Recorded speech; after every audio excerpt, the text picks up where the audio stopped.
فَإِنَّهَا وَصِيَّتِي لِمُرِيدِي الطَّرِيقِ إِلَى اللَّهِ، جو اللہ کا راستہ اختیار کرنا چاہتے ہیں نا، یا جو خدا تک رسائی حاصل کرنا چاہتے ہیں، ان کے لیے یہ میری وصیت ہے کہ یہ ان 9 چیزوں کو جو ہے نا وہ یاد کریں، یاد رکھیں۔ اور پھر فرمایا وَأَسْأَلُ اللَّهَ أَن يُوَفِّقَكَ لِاسْتِعْمَالِهِ، یہ 9 چیزیں میں تمہیں بتا رہا ہوں، اور خدا سے میری یہ درخواست ہے، خدا کی بارگاہ میں دست بدعا ہوں کہ اللہ تعالیٰ تمہیں ان 9 باتوں پر عمل کرنے کی توفیق بھی دے۔ وصیت سے فرمایا میں خدا سے دعا کرتا ہوں کہ ان کو استعمال کرنے کی تجھے توفیق دے، یعنی ان پر عمل۔ استعمال کا مطلب کیا ہوتا ہے؟ عمل کرنا، اسی چیز پر عمل کرنا۔ ثلاثۃ منہا لریاضۃ النفس، 3 کا تعلق ریاضت نفس سے ہے، وثلاثۃ ان کا تعلق حلم سے ہے۔ حلم بردباری، غصے کو پی جانا، غصے کو کنٹرول میں رکھنا۔ وثلاثۃ منہا فی العلم، اور 3 کا تعلق علم سے ہے۔ فاحفظھا، جی ہاں، فاحفظھا، ان کو یاد رکھو، ان کو یاد رکھو۔ وَإِيَّاكَ وَالتَّهَاوُنَ بِهَا، دیکھو خبردار ان پر عمل کرنے میں سستی نہیں کرنی۔ یہ جو تمہیں 9 چیزیں بتا رہا ہوں، ان پر عمل کرنے میں تم نے سستی نہیں کرنی۔ قال عنوان بصری کہتے ہیں کہ فَفَزَعْتُ قَلْبِي لَهُ، میں سراپا جو ہے نا وہ گوش اور کان بن کے، یعنی اپنے دل کو ہر قسم کے خیالات، دل سے ہر قسم کے خیالات کو نکال کے تمام تر امام کی باتوں کی طرف میں نے توجہ، یعنی اپنے دل کو مکمل طور پر فارغ کر دیا تاکہ اور خیال نہ آئے، اور صرف امام کی جو ہے نا وہ ان وصیتوں کو یا نصیحتوں کو سنوں۔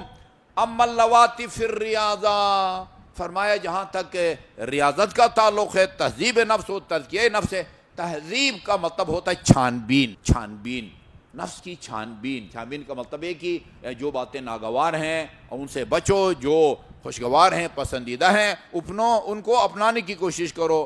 تزکیہ یا تہذیب دونوں کا مطلب ایک ہے۔ یہ عجیب بات ہے، ایاک ان تأکل ما لا تشتہی ہے فإنہ یورث الحماقۃ والبلح، یہ عجیب فارمولہ ہے امام علیہ السلام۔ فرمایا دیکھو جو چیز تمہیں پسند نہیں ہے نا اس کو مت کھاؤ، کیونکہ جو چیز تمہیں پسند نہیں ہے اس کو کھانے کے نتیجے میں انسان کے اندر حماقت، بھولا پن اور بے وقوفیات، کچھ چیزیں ہوتی ہیں۔ بہت سارے لوگ ہیں فلان سبزی جو ہے نا مجھے پسند نہیں ہے، بھوک بھی لگی ہوئی ہو، جتنا مرضی آپ اصرار کریں، آپ اپنی اولاد، بیٹوں اور بیٹیوں میں سے بھی بعض کے ایسے ہوں گے جن کو فلان سبزی پسند نہیں ہے، فلان کو فلان سبزی پسند نہیں ہے، بالکل نہیں کھاتے، بھوکے رہیں گے لیکن اس کو نہیں کھائیں گے۔ جو چیز آپ کو پسند نہیں ہے اس کو کھانے سے بچو، البتہ یہ دوائیاں اس سے مستثنا، ٹھیک ہے نا، تلخ سے تلخ دوائی، ویسے بھی کون دوائی کھانا چاہتا ہے جب تک کوئی مجبوری، وہ اس کا حکم جو ہے نا وہ الگ ہے۔ یہ ہم عام کھانے پینے کی چیزوں کی بات کر رہے ہیں۔ کوئی بھی شخص جو ہے وہ تلخ شربات یا گولی کھانے کے لیے تیار نہیں ہوتا، وہ پھر مجبوری ہے، وہ بچے کا منہ پکڑ کے زبردستی بھی اس کے منہ میں جو ہے نا وہ شربت کا چمچہ جو ہے نا وہ ڈال دیا جاتا ہے تاکہ اس کا کھانسی ٹھیک ہو جائے یا وہ بخار ٹھیک جائے۔ یہ ہم اس کی ابھی بات نہیں کر رہے۔ اس سے یورث الحماقۃ والبلح، بلح سادگی، روایات میں ہے ان اکثر اہل الجنت البلہا، جنتیوں کی اکثریت جو ہے نا وہ بھولے بھالے لوگ، ٹھیک ہے جی، یہ بھولا پن آتا ہے، سادگی آتی ہے انسان کے اندر۔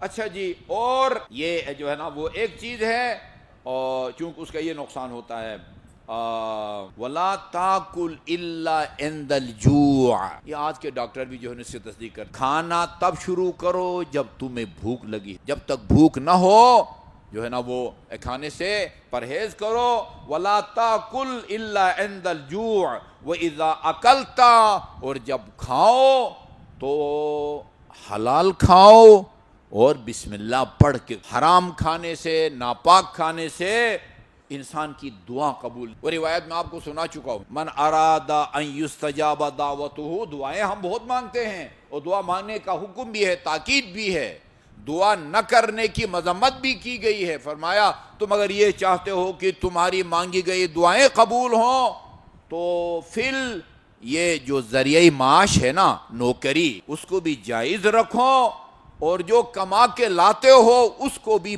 پاک کر کے کھاؤ۔ 100% حلال کی کمائی سے آپ جاتے ہیں، ادھر سے مرغی خریدتے ہیں، مرغی والا وہ اس کو ذبح کر کے خونالود ہاتھوں کے ساتھ اس کی بوٹیاں بناتا ہے، آپ کی فرمائش کے مطابق پیس بنا کے دیتا ہے، اور خاتون خانہ کو ناپاک بوٹیوں کو پاک کرنے کا طریقہ نہ آتا ہو اور پکا کے زبردست کھانا آپ کو کھلا دے، نہ خاتون کی نماز قبول ہوگی، وہ دعا قبول ہوگی، نہ آپ کی دعا قبول ہوگی، نہ آپ کے بچوں کی دعا قبول۔ اگر پتہ ہے کہ یہ ناپاک ہے، پھر دو نقصان ہے، حرام بھی ہے، بندہ گناہگار بھی ہے، حرام کھانا گناہ ہے، نجیس کھانا گناہ ہے، لیکن اگر لا علمی میں ناپاک چیز آپ کے حلق سے اتر گئی ہے، آپ گناہگار تو نہیں ہوں گے، لیکن اس کا قدرتی اثر یہ ہوتا ہے، جس طرح ایک جڑی بوٹی میں اللہ تعالیٰ نے یہ اثر رکھا ہوا ہے، وہ بخار کے لیے فائدہ مند ہے، فلاں کے لیے فائدہ مند ہے، اسی طرح وہ ناپاک خوراک کا یہ اثر ہے کہ وہ دعا کو قبول نہیں ہونے جو ہے نا وہ دیتا۔ جی ہاں، فرمایا کہ وہ ایسا کرو کہ حلال کھاؤ وسمے، اور بسم اللہ پڑھ کے کھاؤ، وَاذْكُرْ حدیث رسول اللہ، اور جب بھی کھانا کھاؤ رسول خدا کا جو فرمان ہے اس کو ہمیشہ اپنے مد نظر رکھو، وَاذْكُرْ یاد رکھو رسول خدا کے اس فرمان کو، ما ملأ آدمی وعاء شر من بطنہ، انسان اپنی زندگی میں جو برتن بھرتا ہے نا، پانی کے لیے گلاس بھرتے ہیں، چائے کے لیے کپ بھرتے ہیں، اور پتہ نہیں وہ چاول سے جو ہے نا وہ ڈش اور جو اس کو آپ بھرتے ہیں، ڈونگا کو جو ہے نا وہ سالن یا حلوہ سے جو ہے نا وہ بھرتے ہیں۔ اس دنیا میں بھاری جانے والی چیزوں میں سب سے بدترین چیز پیٹ ہے، اور اگر ناگزیر ہو وہ اس میں کچھ تو وہ ڈالنا ہے، اور اگر ڈالنا ہی ہے تو پھر آپ نے فرمایا ہے اپنے پیٹ کو نا 3 حصوں میں تقسیم کرو، ایک حصہ ماکولات کے لیے چاول، روٹی، سالن، پھل، نہ 1/3 حصہ، 1/3 حصہ طعام ماکولات کے لیے، روٹی، چاول، سالن وغیرہ کے لیے، 1/3 حصہ مشروبات کے لیے، آپ لسی پیتے ہیں، آپ پانی پیتے ہیں، اور 1 حصہ سانس لینے کے لیے۔ یہ جو ہے نا وہ اس طرح جو ہے نا وہ کھایا کرو۔ اچھا جی، وَثُلُثٌ لِّنَفَسِهِ، فے کو اگر آپ دیں گے زبر، وہ سانس کے معنی میں آتا ہے، اور اگر اس کو آپ جزم دیں گے وہ نفس، کل نفس ذائقۃ الموت، امیر المومنین نے فرمایا وہ کل نفس کا، تیرا ہر سانس موت کی طرف ایک قدم ہے۔ نفس وہ سانس کو کہتے ہیں، اور نفس روح کو کہتے ہیں، کل نفس ذائقۃ الموت اسی سے ہے۔ اما اللواتی فی الحلم، جن کا تعلق حلم سے ہے، یہ چپٹر بڑا اہم اور نازک ہے، گردہ جگر چاہیے اس کے لیے نا، یہ مکارم اخلاق ہے اور غضب پر کنٹرول کا جو ہے نا وہ مرحلہ ہے۔ اما اللواتی فی الحلم، اور جس کا تعلق حلم سے ہے، فمن قال لک ان قلت واحدۃ سمعت عشرا، اگر کوئی تم سے یہ کہے نا، تم اگر میرے خلاف ایک بات کرو گے نا، ایک ناگوار بات کرو گے، تو مجھ سے جو ہے نا وہ 10 جو ہے نا ناگوار باتیں، یہ کون سی بہادری ہے بھائی؟ یہ کوئی بہادری نہیں ہے۔ فرمایا ان قلت واحدا سمعت عشرا، تو ایک میری خلاف بات کرے گا تو مجھ سے 10 باتیں سنے گا۔ اگر کوئی شخص یہ کہتا فقل، تم اس کے جواب میں یہ کہو ان قلت عشرا لم تسمع واحدا، تم اگر میرے خلاف 10 باتیں کرو گے نا تو اللہ نے مجھے وہ حوصلہ دیا ہے کہ تم مجھ سے ایک بھی ناگوار بات یہ اس کو یہ کہو۔ جی ہاں، اس کے بعد فرمایا ومن شتمک، اور جو میں کوئی سب و شتم کرے، برا بلا کہے، فقل لہو، اس کو کہو ان کنت صادقا فیما تقول، یہ جو تم نے میرے خلاف بات کی ہے اس میں تو اگر سچ بولتا ہے، میں خدا کی بارگاہ میں سوال کرتا ہوں کہ وہ مجھے بخش دے، وہ مجھے معاف کرے، اور اگر تو جھوٹ بولتا ہے تو پھر خدا کی بارگاہ میں سوال کرتا ہوں کہ خدا تجھے بخشے کہ جس نے تجھے جھوٹ بولا ہے اور مجھ پر جو ہے نا وہ تہمت وہ الزام وہ لگایا ہے۔ جی ہاں، اگر کوئی تمہیں یعنی بری باتوں کی جو ہے نا وہ دھمکی دیتا ہے، تم ہمیشہ نصیحت اور لحاظ کی باتوں کی جو ہے نا وہ باتیں کرو۔ اما اللواتی فی العلم، وہ تین چیزیں جن کا تعلق علم سے ہے، اس میں جس کا تم نے خیال رکھنا ہے، فاسأل العلماء ما جہلت، جو مسئلہ آپ کو نہیں آتا نا، اپنی طرف سے فیصلہ کر کے اس پر عمل مت کرو، خصوصاً عبادات میں۔ عبادات ویسے تو ہر کام میں جو ماہرین ہیں ان سے مشورہ کر کے انسان کو عمل کرنا چاہیے۔ کوئی کاروبار کرنا چاہتے ہیں، جو کاروبار میں تجربہ رکھتا ہے اس سے مشورہ کرو۔ آپ نے اپنا بیوی بچوں کا علاج کروانا ہو تو کسی ماہر سے مشورہ کرو، وہ اپنی جگہ ہے۔ یہاں یہ عبادات کی بات ہو رہی ہے۔ نماز کے بارے میں تمہیں کوئی شک ہو، روزے کے بارے میں کوئی شک ہو تو علماء سے پوچھ لیا کرو، اپنی مرضی سے یہ کام نہ کرو۔ ابھی چند دن پھر ایک مومن آئے تھے، ابھی میں زیارات پہ گیا تھا، اس کے لیے بھی امام حسین علیہ السلام کے قبے کے نیچے ان کا نام لے کے ان کی شفا یابی کے لیے میں وہ دعا کر کے آ رہا ہوں۔ وہ ایکسیڈنٹ کے نتیجے میں ان کے وہ جو ہے نا وہ حرام مغز جو ہے وہ متاثر ہو گیا، کٹ گیا ہے، ان کے جسم کا نیچے کا حصہ جو ہے وہ کام نہیں کرتا، بلڈ سرکولیشن ہے لیکن کہتے ہیں وہ بظاہراً صحت مند لگتے ہیں۔ تو آقا میں وضو کے لیے کیا کروں؟ میں نے کہا آپ کا چہرہ ٹھیک ہے، دونوں بازو ٹھیک ہیں، سر ٹھیک ہے، کسی کی مدد لے لیں، وہ ٹب سامنے رکھیں، وہ پانی ڈالے اور آپ جو ہے نا وضو کریں، خود ہی پانی ڈالے وضو کریں۔ اچھا، اور آپ کا، میں نے پوچھا آپ کا ہاتھ پاؤں تک پہنچتا ہے؟ نہیں پہنچتا۔ کہا نہیں پہنچتا، جھکتا ہوں تو چونکہ وہ نیچے کے دھڑ میں جو ہے نا وہ طاقت نہیں ہے، میں گر جاتا ہوں، لہذا میں مسا گھٹنے کو اوپر کر لیتا ہوں، یہ زانوں کو اوپر کر لیتا۔ یہ اپنی رائے میں اس بیچارے نے، مومن ہے، متدین ہے، نماز گزار ہے، اس کو چاہیے کہ عالم دین سے پوچھے۔ میں نے کہا کہ یہ طریقہ صحیح نہیں ہے، میں آپ گھر جا کے شام کو آپ کو فون کر کے بتاؤں گا کہ آپ کو کیا کرنا ہے۔ خدا نہ خواستہ آپ کو بھی ایسی مجبوری پیش آتی ہے، آپ کو پتہ ہونا چاہیے۔ اس کو میں نے بتایا آپ منہ دھوئیں، دائیں ہاتھ دھوئیں، بائیں ہاتھ دھوئیں، پاؤں کا مسا، چونکہ آپ کا ہاتھ اپنا پاؤں تک نہیں پہنچ سکتا۔ اللہم صلی اللہ، چہرے کو دھوئیں، بائیں ہاتھ سے دائیں ہاتھ کو دھوئیں اور دائیں ہاتھ سے بائیں ہاتھ کو۔ پھر کسی عزیز کو کہیں بیٹا بیٹی کہ وہ آپ کے ہاتھ سے تری لے کے اپنے ہاتھ سے آپ کے پاؤں کے اوپر مسا، وہ یہ طریقہ ہوتا ہے، ٹھیک ہے نا۔ اپنے خیال میں ایک شرعی فقہی مسئلہ جو ہے وہ آپ اس کا فیصلہ نہ کریں، چلیں جی اگر پاؤں تک نہیں پہنچتا ہے تو وہ گھٹنوں پر مسا کر لیتے ہیں، یہ صحیح۔ ذرا سا بھی شک ہو تو عالم دین سے پوچھ لیا کریں۔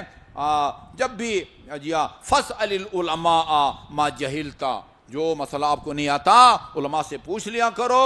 وَإِيَّاكَ ان تسألہم تعنتا و تجربتا، عالم دین کا ٹیسٹ لینے کے لیے اور تجربے کے لیے جو ہے نا کبھی سوال مت۔ جو مسئلہ نہیں آتا وہ پوچھو، جو مسئلہ آتا ہے صرف یہ معلوم کرنے کے لیے بھائی قبلہ صاحب کو کوئی آتا بھی ہے یا ایسے ہی جو ہے نا وہ ابا خبا پہن لیا ہے، نہیں، یہ کام مت کرو۔ یہ ٹیسٹ کے لیے یا تجربے کے لیے جو ہے نا وہ سوال مت کرو۔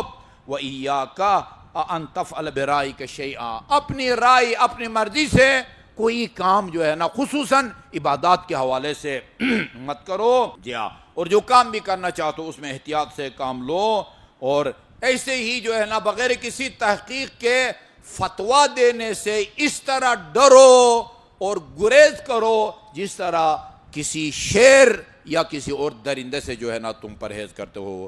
ہاں، بغیر کسی تحقیق کے فتویٰ دینے سے گریز کرو۔ یہ ہم لوگوں کے لیے بڑا مسئلہ آتا ہے، یعنی ایک مسئلہ پوچھا جاتا ہے، نہ آتا ہو یہ کہنا کہ یہ مسئلہ مجھے نہیں آتا، جواب نہیں آتا، یہ بہت گراں گزرتا ہے، اس میں انسان کو شرمانا نہیں چاہیے۔ امیر المومنین کا فرمان ہے القول لا ادری نصف العلم، کوئی مسئلہ آپ کو نہیں آتا، لا علمی کا اظہار کرنا یہ بھی آدھا علم جو ہے نا وہ شمار ہوتا ہے۔ لہذا اگر نہیں آتا تو لوگوں سے کہ میں لائیو پروگرام کرتا ہوں ہر ہفتے کو، لائیو پروگرام میں میں کوئی امام معصوم نہیں ہوں، مجتہد نہیں ہوں، مسائل کچھ سوالات کے جواب یاد ہوتے ہیں، کچھ کے یاد نہیں ہوتے، جو یاد ہوتے ہیں ان کو بتا دیتا ہوں، جو یاد نہ ہو ان کو بتاتا ہوں کہ میں اس کا جواب اگلے پروگرام میں دوں گا، اس میں کوئی حرج نہیں ہے آپ کی توہین نہیں ہوتی، آپ کی عزت میں اضافہ ہوتا، آپ کی عزت میں ہو تو اضافہ ہوتا ہے۔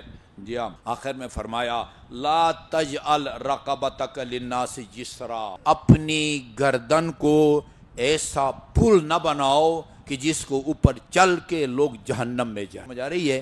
اپنی گردن کو ایسا پل نہ بناؤ کہ جس کے اوپر لوگ چل کے جہنم میں جائیں۔ کیا مطلب ہے؟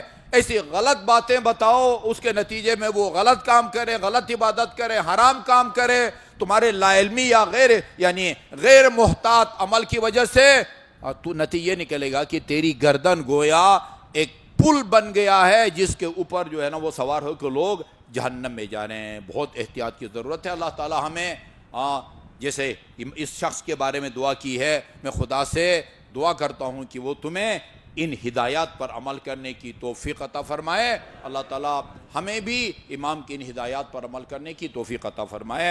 اعوذ باللہ من الشیطان الرجیم، بسم اللہ الرحمن الرحیم، والعصر ان الانسان لفی خسر الا الذین آمنوا وعملوا الصالحات وتواصوا بالحق وتواصوا بالصبر۔ علی علی حق ہے، علی حق ہے، علی حق ہے، علی علی جدھر حق ہے ادھر